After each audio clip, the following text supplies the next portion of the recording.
Hi guys, my name is Gonçalo, welcome to my channel. Today I'm bringing you a recipe for bread that is not only easy, but also incredibly fast and delicious at the same time. I'm going to be using 50% whole wheat flour, but feel free to use whichever flour you prefer. This recipe works with pretty much anything, and the versatility is also one of the things that makes it so great. So when I said that this recipe is easy, I really meant it. This recipe does not require any kneading whatsoever. You just have to mix the ingredients, let the dough rise, bake in the oven, and you have an amazing and delicious bread ready to eat. Well, all this talk about the bread is making me hungry, so let's get on with it. So the first step is to pour 1 cup of warm water into the bowl. And the second thing is to add 2 teaspoons of instant dry yeast. I'm gonna give it a good mix. Doesn't have to be perfect. Just try to break off any clumps that you see. That should be okay. So after mixing the yeast, we're gonna add in around 2 cups of flour,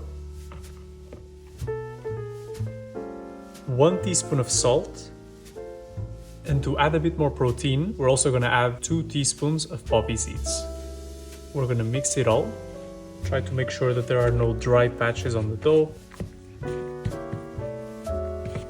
So this should be good enough. Now, the best part about this recipe is that it does not require kneading. So it's super easy. And all we have to do now is to just cover the dough and let it rise for about 2 hours. So in 2 hours, it should have already doubled in size more or less, and that's when we're ready for the next step. So after 2 hours, as you can see, the dough has risen significantly, and now we're ready for the next step. So what I'm going to do is to sprinkle very lightly some flour on the surface of the bread. That should be enough. And I'm going to scrape it off the sides of the bowl with a spatula. Try to take as much dough as you can. There's always going to be some left behind, but you can try to minimize that. You have to go under the dough to really release it from the bottom. And you can see that it's starting to move now. So that should be good enough. And we're going to transfer the bread onto the tray that is going in the oven. We can now dust it with a little bit of flour on top as well. We're of course looking at the other side of the bread that was on the bottom of the bowl. Not too much, you don't want to make it too dry. Let's spread this evenly. Be careful not to flatten the bread too much. You don't want it to lose the air that it has inside, because that's what's going to make it nice and fluffy. And don't worry about the cracks either, the cracks are normal. What I'm going to try to do is just shape it into more or less of a rectangle. So this should be good enough. Now we're gonna let the bread sit for around 40 minutes, and in about 20 minutes we're gonna preheat the oven to 230 degrees Celsius or 450 degrees Fahrenheit. Let's cover it with a paper towel for now. So the bread has had a chance to rest and rise a little bit more. We're gonna take the paper out.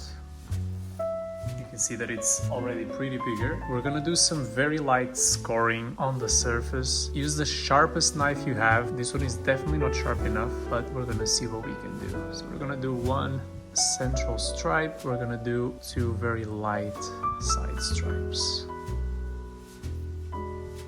That should be good enough. And the next step is of course to bake. So now we're gonna put the bread inside the oven, and we're gonna bake it for around 30 minutes or until we notice that it's starting to become orange/brown. In order to achieve a crusty exterior and maintain a soft interior, we're gonna add some water to the oven in order to create extra humidity. It's important that right after you pour the water, you close the oven door in order to trap the steam inside.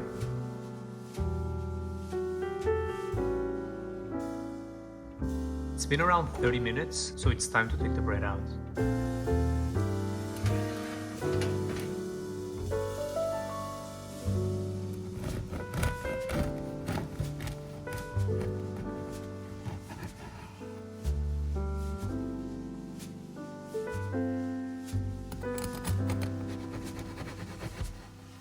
So that was the last slice, and now it's time to enjoy.